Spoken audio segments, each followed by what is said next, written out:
Shalom. Bertemu lagi dengan renungan Sabda Tuhan. Renungan kali ini berjudul, Penyerahan Total.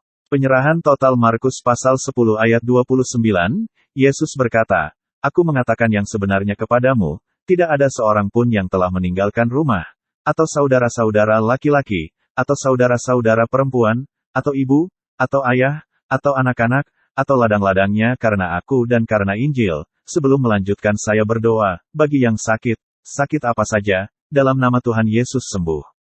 Bagi yang miskin diberkati berlimpah-limpah, dan yang sedih diberi kebahagiaan.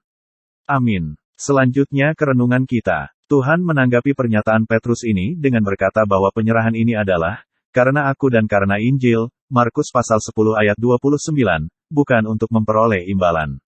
Waspadalah terhadap penyerahan berlatar belakang keuntungan pribadi yang mungkin dihasilkan dari penyerahan. Misalnya, aku akan menyerahkan diri kepada Allah karena aku ingin dibebaskan dari dosa karena aku ingin menjadi suci. Dibebaskan dari dosa dan menjadi suci adalah akibat dari dibenarkan oleh Allah, tetapi penyerahan yang dihasilkan dari pemikiran atau alasan seperti ini sesungguhnya bukan sifat kekristenan sejati. Alasan dari penyerahan kita janganlah sama sekali untuk keuntungan pribadi. Betapa egoisnya kita bila kita datang kepada Tuhan untuk memperoleh sesuatu dari Dia, bukannya datang untuk Tuhan sendiri.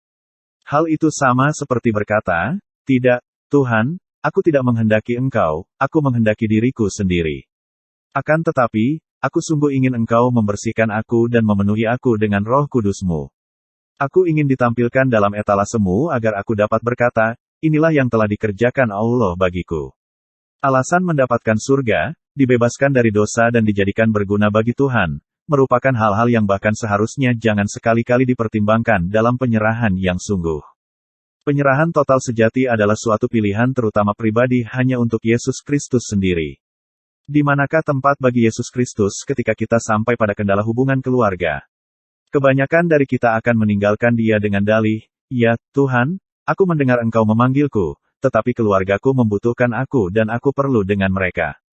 Aku tidak dapat meneruskan perjalananku lagi. Jadi, kalau begitu, ujar Yesus, engkau tidak dapat menjadi muridku. Penyerahan yang benar akan selalu melampaui pengabdian lahiriah. Kalau saja kita mau berserah, Tuhan sendiri akan turun membereskan yang ada di belakang kita dan akan memenuhi kebutuhan mereka, sehubungan dengan penyerahan kita. Waspadalah agar kita jangan berhenti dan tidak sampai pada berserah sepenuhnya kepada. Kebanyakan kita hanya mempunyai pandangan tentang penyerahan ini, tetapi tidak pernah sungguh-sungguh mengalami penyerahan. Sampai ketemu lagi, Tuhan Yesus memberkati.